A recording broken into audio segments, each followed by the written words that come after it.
Hey guys, this is Box and welcome to MST.TV. And today we're going to be doing the third deck of Tactical Masters, Runicks. And Runicks, they're reintroducing mill decks in a big way. Whereas previously, mill decks in the modern day, if you try to mill stuff into the graveyard, you're only going to accelerate your own defeat because your opponent's going to utilize everything in that graveyard to defeat you. But what if we're not putting it in the graveyard anymore? That's right, we're taking it the Necrophase style. We're banishing cards face up straight from the deck, and that's what makes this deck extremely scary. If your deck is running a bunch of one-ofs that are linchpin pieces of your combo, let's just say those are going to be milled away and your combo is going to be running into a lot of dead ends, and that's what this deck accelerates at. But you do have to trade away your battle phase. There's no alternative win condition when it comes to Runick, so there you have it. This is the mill deck to be. And what's really interesting about this deck is that you get to play quick play spells from your hand during your opponent's turn. And that's what makes it so fun and very unpredictable. So the name of the game, if you want to win with this deck, maintain a huge hand size so that you can keep throwing cards at your opponent. So basically, you share your turn with your opponent, and there's lots of ways to draw a ton of cards with this deck. And even within its own engine, it's built to draw a ton of cards. So you know what? Make sure you guys smash that thumbs up button, hit the subscribe, ding the notification bell, and we'll jump right into my current build of Runicks. So, for my main deck monsters, I only run 3 monsters in the deck, and that's going to be 3 copies of Viperia. Everything I want to do and focus in this deck is all about drawing cards, and I'll talk about alternative cards that you can play instead of Viperia, and I'll tell you why I'm currently not choosing to play those cards, but I'll talk about them at the end. But if for any case right now, I have 3 copies of Viperia. It's level 2, and on summon, flip summon, special summon, whatever summon it is, you'll be able to draw a card. And it's a mandatory effect, which is why I really like this. And this is not a card that your opponent is going to throw an Ash Blossom Joyous Spring to negate, because there's obviously way better things to hit, and that's why this is kind of like a little bit of a get out of jail free card when it comes to getting a free draw out of the deck. So that's great for us. And for spell cards, spoiler alert, the rest of this deck is made up of entirely of spell cards, although I did consider using Metaverse in here, just so that I can re-enable my field spell if it does get removed off of the field. And you can even consider Demise of the Land if you really want to keep that field spell up, and I think the field spell is one of the most important things. And speaking of field spells, of course, we start off with 1 copy of Terraforming so that I can dig for that field spell.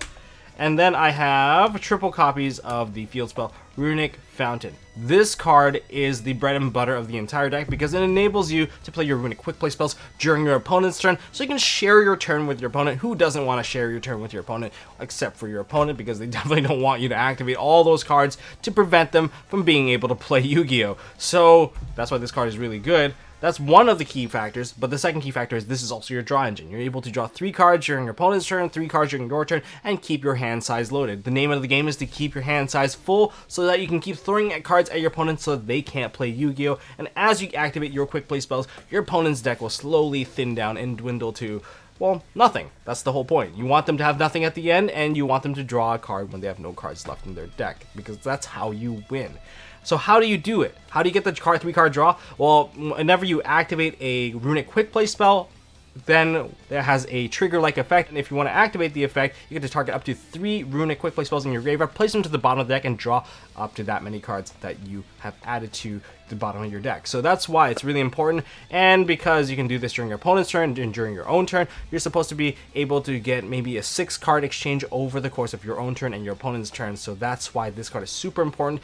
And on top of that, if you somehow manage to load your grave with so many cards and you have multiple field spells, say 1 already live and 1 in your hand, you might want to overplay the existing one just so they can activate another quick play spell so that you can draw another 3 cards, because this is not once per turn per copy. So that's why this card is really important, and it is more or less the reason why you get to play Yu-Gi-Oh! And I would say you have pretty close to 100% of opening this card because of the monsters in the extra deck. Now, the other card that is not a quick play spell that you should run is going to be triple Allure, Runick Allure, not Allure of Darkness.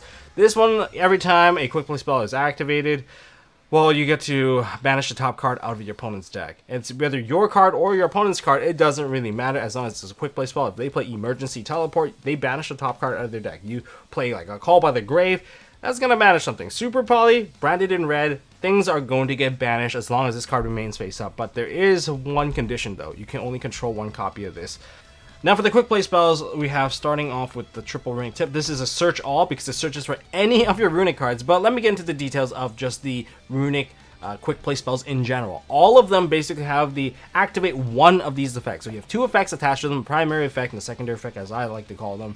And of course, you have to skip your next battle phase after this activation. So you're always locked out of the battle phase 90% of the time. So don't worry about going into Zeus because you're not going to be needing it in your extra deck. So for the primary effect, which is their individual effect, you'll be able to perform an action and then you will perform a banish of the top card. I'm going to call the mill part the banish part, so you're going to be able to mill a certain number of cards. And the other effect, so if you don't choose to use the main effect and you instead use the secondary effect, that's a special summon effect that's shared across the board with all of the quick play spells, which is you get to special summon a Runick monster from your extra deck into the extra monster zone. If your extra monster zone is already occupied, then you will not be able to do that, and therefore you only have one option in terms of which effect you get to use. And all of these quick play spells, you can only activate one copy per turn. So that name of that card is one copy per turn on the activation, so that's the limitation. Now for something as powerful as Runick Tip, you get to search for any Runick card and then you get to mill one. So that's banishing one off the top, but if you do pair it with something like Runick Allure, that's now two cards, and you'll start to notice that your opponent's deck is going to diminish really, really quickly. You might not see the immediate impact right away on the early game, but once you get to the mid-game part, those banishes start to hurt because they're losing out on their grind game, and that's the whole point. They're not going to be able to get lethal because they're missing pieces to get to those certain points. But anyways, speaking of that, Runick Tip, your search all.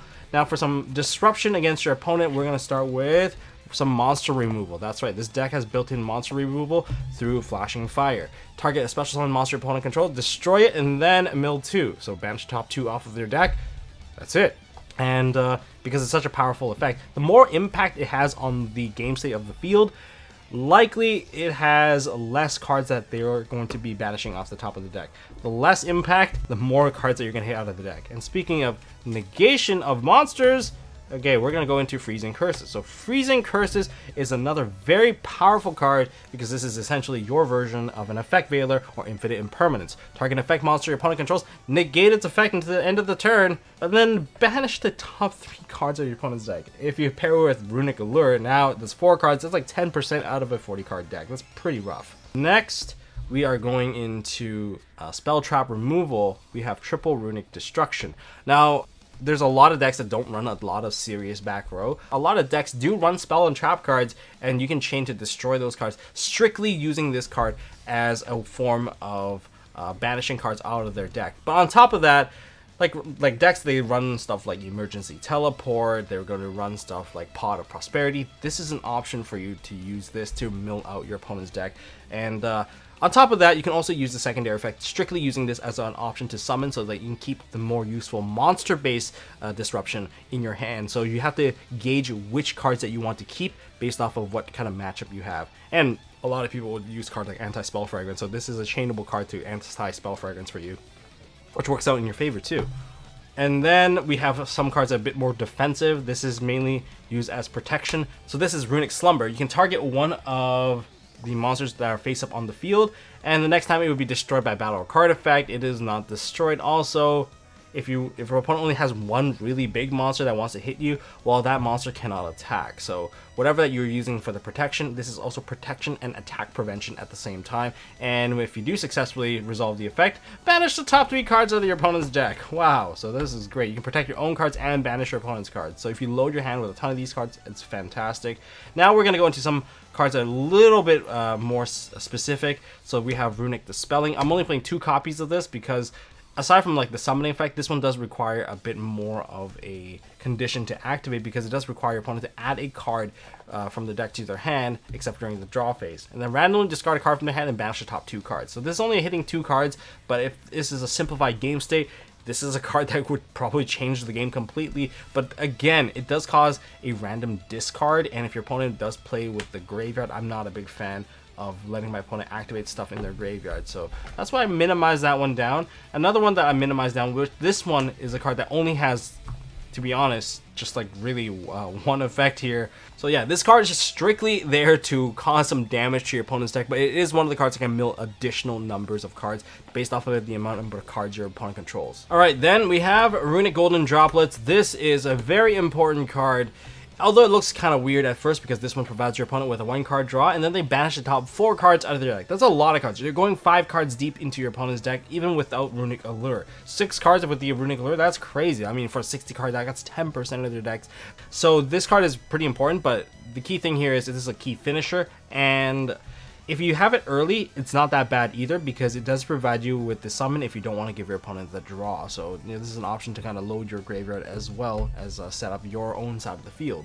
Now, as for the remainder of the deck, we want a ton of draw cards that really don't benefit your opponent all that much. So we start off with a Upstart Goblin. If this was a 3, we easily play 3 copies of this. And speaking of another draw card that I wish it was at 3, but was not, and if it was at 3, this would be just broken because each player can draw a card with 1 day of peace and neither player takes damage until the end of the opponent's turn. We're not playing a burn deck, and therefore this kind of feels almost like a dimension shifter because it's a turn skip. You get to get your turn back, and that is the key point to this. I don't know if your opponent wants to commit anything onto the field because you could be using destruction to pop their cards. You could be doing a lot of things against your opponent, and basically everything is more or less fruitless because they're not going to be able to deal that damage to you. And finally, the last draw card I'm playing is Pot of Desires. I get that this one is at 2, but I don't want to play any more than that. Most of the deck, if you haven't seen already, is made up of duplicates. So banishing a ton of them is fine, and you can even set up your board so that you don't really open with a Pot of Desires. What you want to really do with a Pot of Desires is once you loaded your Grave and everything, then you play Pot of Desires after that. Then you can use the Runick Field spell, Runick Fountain, to put those cards back into the bottom of the deck so that your deck is still loaded with the correct amount of cards that you can use against your opponent. So that's how I would play that out. Now, if you do need to deal with the existing board, you're not always going to go first, then we have cards like Super Poly. Unfortunately for us, this is also a quick play spell, so it does lead to Runick Allure banishing cards off of your opponent's deck, which is great. And thanks to like Garura, and when we go into the extra deck in a second, you're going to see like lots of Super Poly options for us. And if we want to turn off comboing, this is a card that you would typically set onto the field or finish your opponent off because it does force your opponent to draw cards, and this can just turn off any entire board. And in the right timing, it might even just skip the entire turn, give your opponent a ton of cards, which is okay. We're going to accept that our opponent's going to have a ton of cards to play with, but we're just hoping that we have more thanks to the field spell. And finally, the last one is Call by the Grave, because Call by the Grave is Call by the Grave. And it doesn't hurt to have something extra to deal with the pesky Ash Blossom Joy Spring, because we already know where that card is going to hit and where it's going to focus. It's going to be focusing right on your field spell. Now for the extra deck, let's just get the Runick stuff out of the way first. First of all, we have triple copies of Jerry, the Runick Fangs. Jerry is really important when it comes to more defensive plays, when you already have everything. But during the battle phase, if your extra monster zone is empty and you're able to summon to block hits, Jerry is probably your go-to monster because this card cannot be destroyed by card effects, which is one of the key aspects here. But on top of that, whenever this card is destroyed by battle, target 1 card on the field and destroy it. So this is there to absorb an attack and basically pop the other attack before it even happens, which is why this is really important. Then we have Moonin, the Runick Wings. This one is here to search for your Runick Allure because upon summoning out this card, special summoning this card from the extra deck, you can discard a card and add a Runick continuous spell. And the only one available right now is going to be the Allure. So that's why if you already have the field spell, then you would summon out this. And this one has a targeting protection where if your opponent does target one of your Runick spell cards or any of your Runick cards that you control, or a set card you control, you get to banish this card and then negate the activation and destroy that card. Now during the end phase, gain 1,000 life points, and this is once per turn, so it's really good. This is one of your life point gainers. And finally, we have 3 copies of Hugin, the Runick Wings. So if you special summon out this card from your extra deck, you get to discard a card and add one of your Runick field spells from your deck to your hand. That's why I said you pretty much have a 100% chance of getting into that field spell regardless of what kind of hand you open with. That's why this card is super important, but at the same time, this card is really important when it comes to blocking stuff like Lightning Storm and stuff that would be destroying your field spell, because if your opponent does try to destroy a field spell or anything like that, you can chain one of your quick play spells, summon a Hugin, and since the protection effect of Hugin, which is whenever another card you control would be destroyed by card effect, you can banish this card instead. That's not an activated effect, so this will always give you that substitution that you need to keep yourself alive and protect your spells that are on the field. Now, what about the rest of the extra deck? You have 6 spots left. Well, let's look at our Super Poly option. Number 1, we have Garura, the Wings of Resonant Life. This will provide you with draw, and you can take out some really problematic monsters. Next, we have the Dark Fusions. Of course, we have Starving Venom Fusion Dragon. And as for same attribute kinds of monsters, we have Mud Dragon of the Swamp. And if there's a fusion on board and there's another dark monster, then we can go into Predator Plant Dracostapelia. So these are all great options to clear out some of those problematic monsters. And luckily for us, this is really, really easy to do. Now, as for my final 2 extra deck cards, I have a Sprite Elf and I have a Gigantic Sprite. You might be wondering, hey, you're not playing any Sprite cards. What's the point? Well, I'm playing level 2s, aren't I? I am playing Eperia, which is level 2. So if I do have Eperia and I have one of my Runick monsters on the field, doesn't matter which one because I just need one level 2, I could go into a Sprite Elf. And using Sprite Elf's effect during my opponent's turn, I can still revive the Eperia to provide me with another card draw. Essentially, I'm trying to draw cards as often as I can, and thanks to Sprite Elf, I can. Now, if I want to empty my extra monster zone once again, once I'm done with that draw, I can overlay the 2 into a Gigantic Sprite, and if they don't answer to my Gigantic Sprite later on, I'm probably going to leave this in attack mode because first of all, it's pretty big with the Sprite Elf under it. I get to use the effect of Gigantic Sprite and summon Eperia straight from the deck and provide me with another card draw, so that's why everything here is revolved around drawing cards, and that's how my extra deck is trying to function here, is just that I'm using the Eperia engine as much as I can. Now, before I close out this video, I want to share with you guys, of course, my normal summoning options and some of the side deck options you can consider. First of all, for normal summoning options, you want to get as much draws as you can, and one way to do that, funny enough, is actually not to draw, but to mill cards into the graveyard with the Lightsworn engine. Using Charged Light Brigade and Raiden, I've basically executed a 7-card mill to load a lot of quick play spells into the graveyard for the Fountain to draw cards consistently at 3. It's very consistent, however, of course, you don't really get any battle phase out of it, and you are loading your deck with more non-Runick cards, and therefore it's kind of a bit iffy when it comes to that. So if you want to maintain consistency, then this might not be the engine for you. That's why I opted for the Eperia engine, where I'm only using 2 cards in the extra to kind of constantly give me the draw, and basically any of my Eperia in my hand, I normal summon them out because essentially they're just normal summon upstart goblins for me. The second engine here that I tried out would be the Magician's Soul engine. Really good on paper. I'm going to get rid of all the extra spells in your hand, replace them with new spells so that you have spells for your Runick Fountain. The issue with that, which came up to when I was understanding what my opponent was doing to me, was that they were using Infinite Impermanence, they're using the Effect Veiler because they already saw what I was putting into the graveyard. They already know that I'm trying to just load my deck for a ton of draws. So they played into the math of it all, which is to minimize my turn 1 so that they get themselves a free turn. So if they try to stop you with the Imperm for the Magician's Souls and save the Ash for the field spell, you would be left with nothing to disrupt your opponent because you paid cost. And if you have the field spell, that's it. You really have nothing left. You have one of the summon, one of the field spells, and then you trade 2 cards. You're playing with 1 card left, which is very, very difficult to play through at that point. And that's why I chose not to play Magician's Souls, because it opened up additional weaknesses, which I did not enjoy, and these weaknesses could just end your game on the first turn. As with the side deck, expect people to use Anti-Spell Fragrance against you because it shuts down all of your quick play spells. You have to set them, it slows you down, it kind of disables your field spell. Everything hurts about this, which is why I use Trap Eater.